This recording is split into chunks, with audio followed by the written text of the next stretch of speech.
We have a big change that's happening this week, everybody. Not only the severe weather that's still going for today, also tomorrow into Tuesday. This cold front that's coming all the way across the U.S. is going to bring cooler temperatures. But once again, the freezing temperatures is going to be somewhere around the Rocky Mountains up towards the upper Midwest. It won't go all the way towards mid-Mississippi or the lower Mississippi Valley. So if you worry about your crops or anything like that, there won't be freezing temperatures. But we could have some days where there could be some frost you need to be aware of. Plus, I'm going to give you the latest tropical update of what is going to happen around the corner, everybody, for our hurricane season. Still showing it's about to kick off as we go through the middle and beyond of May into the Pacific. But all this will go further towards the east as well, everybody. I will show you in the latest update. Happy Sunday, everybody. Mark again here at Weatherman Plus. I got some new updates on what's happening with the weather pattern right around the corner. You can see for today, we do have a significant tornado threat still. We have chances for strong tornadoes, possibly EF2 plus, especially over here for Kansas. And this is right on the strong end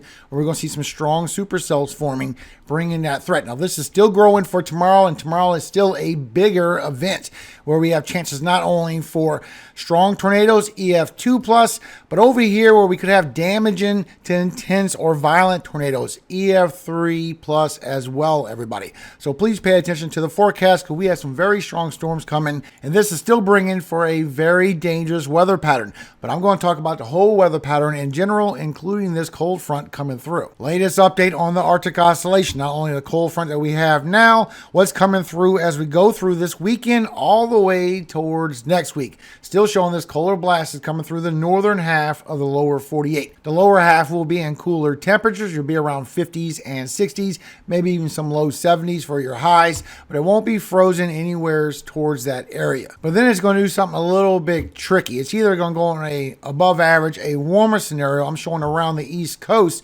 or you can see with the GFS, it is going to transition towards that warmer scenario, but it's not showing the East Coast. It's showing more northern into lower 48, and this is getting trapped further south. Showing the latest update with all the main model runs, showing this cold blast coming through all the way towards the middle of May. My subscribers have been knowing about it for about a month, maybe a little bit longer. So if you like long range forecasts, make sure to subscribe, follow along for updates, especially as we're going into hurricane season. Still showing we have the polar vortex having a problem healing, everybody. So obviously the southern stratospheric warmer event has moved further towards the north and east, but we have a big area where it's not as cold as a big Arctic outbreak of freezing temperatures, but we have a big anomaly moving through. It's going to bring these below average temperatures swinging through. Now, still showing that it's going to pile up along the east. That was the last update I gave you as we go towards the very beginning of May. Now, remember, these temperatures take about 7 to 10 days to reach the ground level. And after that, we could go right back into an above average warm up towards the eastern U.S.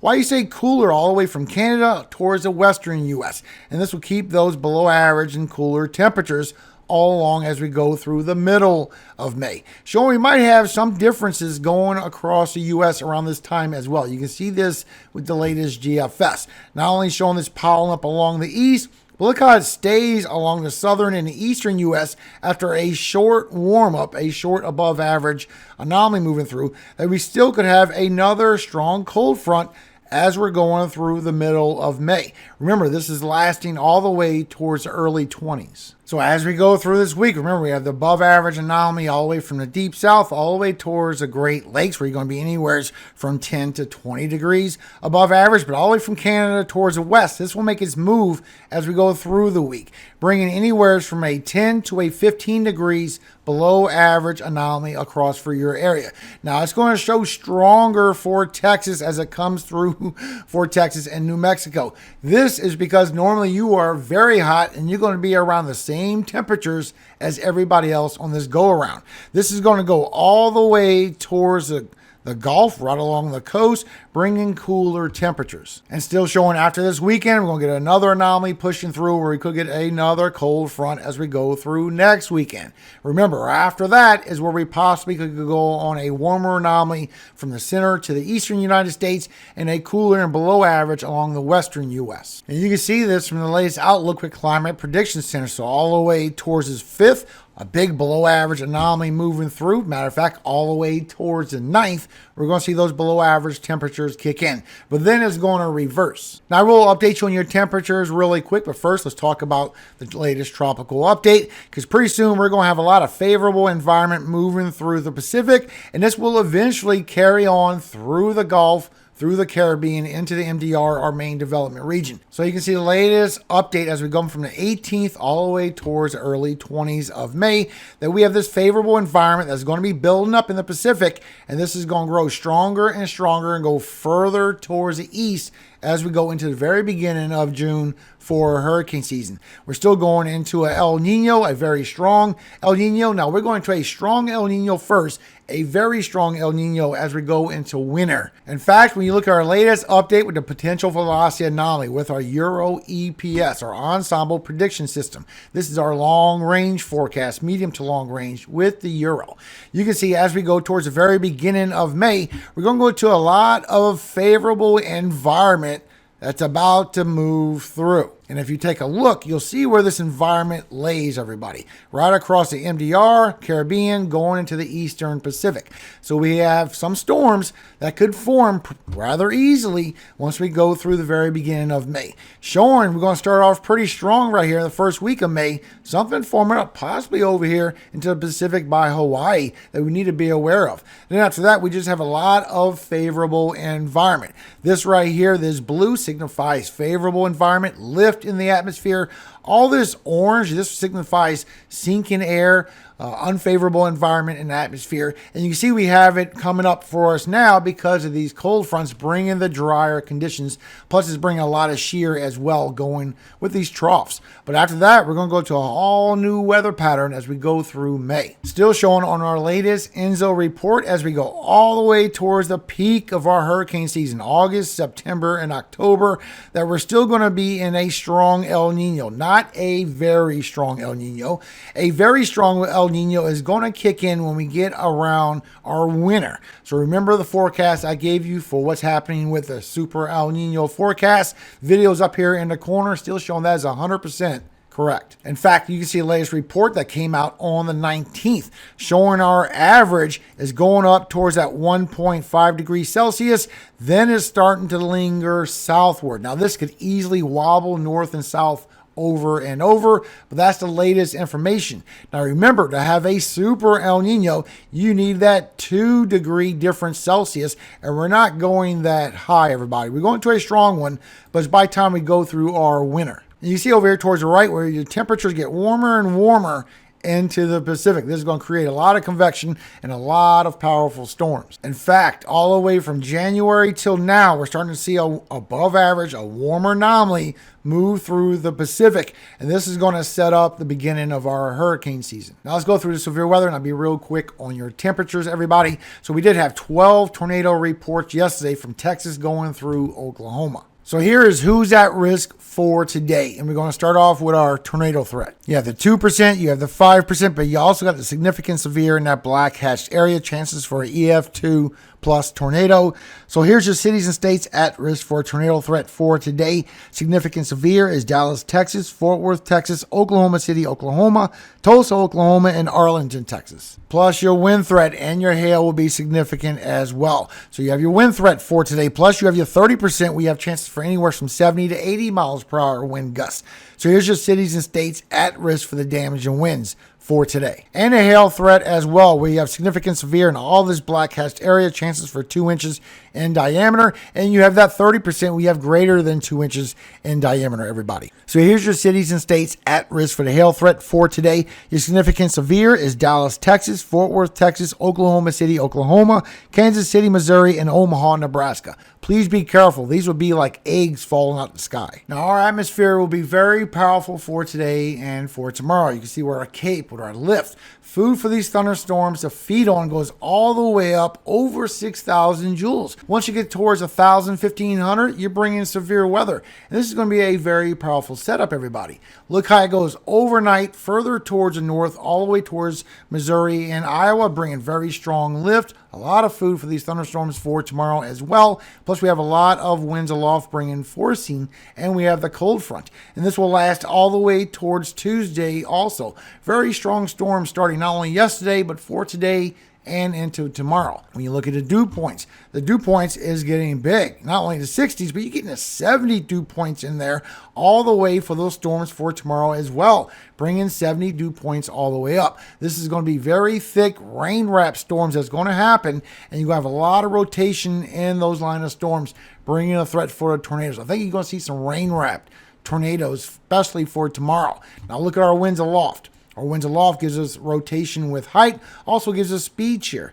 We have a lot of strong winds for today, but once we go through tonight into tomorrow, this is where it strengthens as we get this low pressure forming all the way towards the Great Lakes for tomorrow. So we have a lot of strong winds aloft as well. So you can see the latest run with HRRR as you get in the storms through today all afternoon long. It really gets intense once you get around 8 or 9 o'clock. And this is right where you have all this energy to feed off for these tornadoes. This is your significant tornado perimeter. This is the highest you can get on the legend. Showing these do pop off all the way from Oklahoma, Kansas, Missouri, all the way down with a lot of strong supercells. This is HRRR. This is not rapid refresh. You can see the intensity in these storm cells, everybody.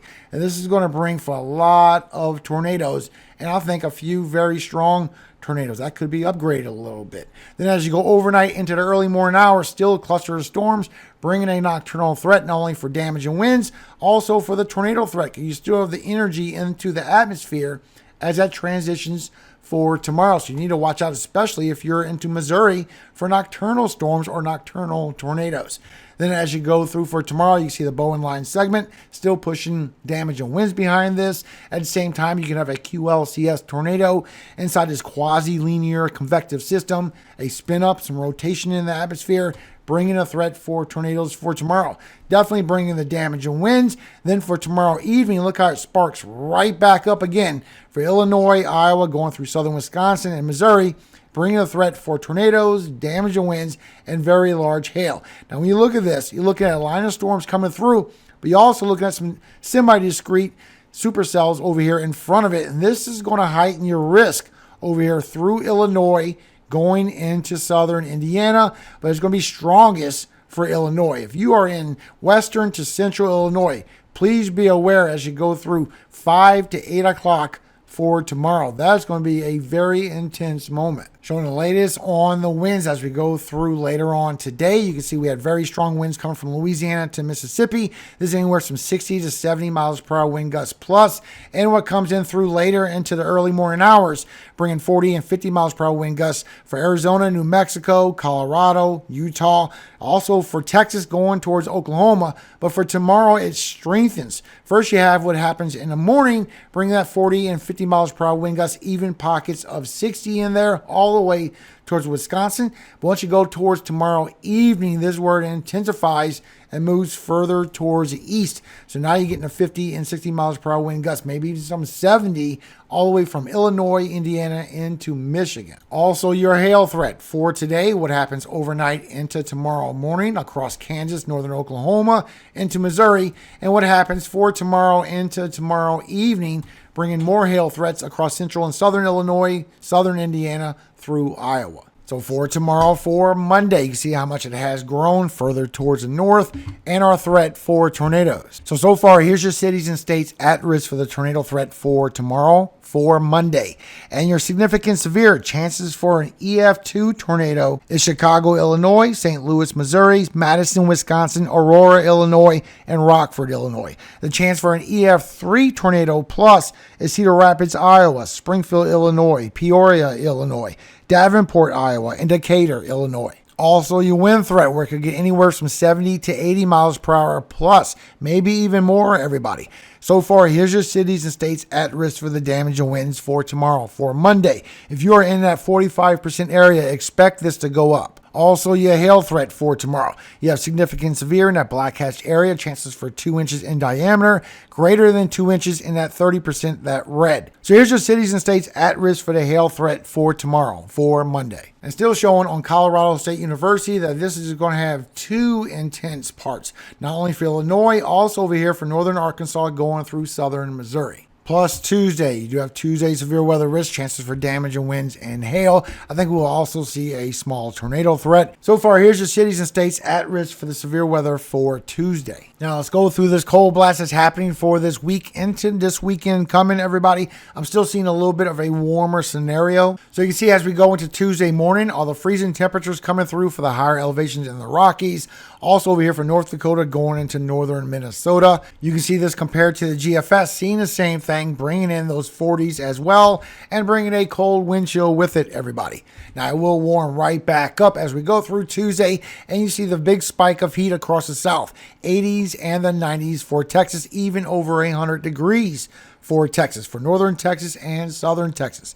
This will push further and further south as we get closer towards the weekend. So as that happens for Wednesday as well and Thursday, here it comes down, doing the same thing, bringing those 40s across, warmer across the south, some freezing temperatures. You can see that according to the GFS as well, and is bringing a colder wind chill towards the northern side of the lower 48 and the Rocky Mountains. Now, once again, as we go all the way towards Wednesday and Thursday, we'll warm right back up. But look along the south, now you're starting to get into the 60s and the 70s instead of the 80s and the 90s. That's pushing further and further south. And as you go through Friday and Saturday, it will be in that same weather pattern and get a little bit cooler where you're going to be in the 40s now across the north, maybe even the high 30s.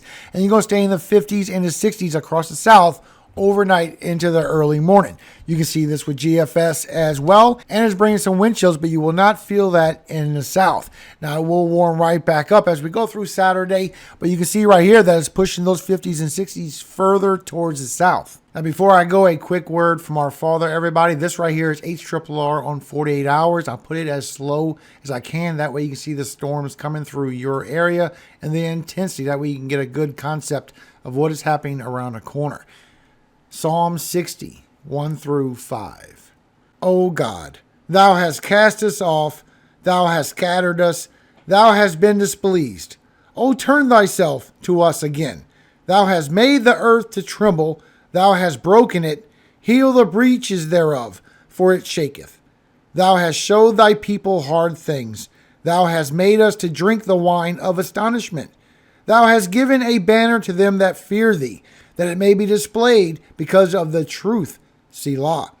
That thy beloved may be delivered, save with thy right hand, and hear me. Amen. Have a great day, everybody. I hope everybody's taking these storms seriously. Remember, we have this cold front coming through, but it's not bringing a lot of freezing temperatures, but it could bring some frosty situations. So let's make sure you stay prepared for that. A good way to cover for frost is put a sheet over something so it don't get on your plants. Remember, above all things, all glory does go to God, our Father in heaven, Yahweh. And I always hope he keeps you safe every single day of your life and forever. Amen. Hallelujah. Amen. Have a great day, everybody. Be careful of these storms.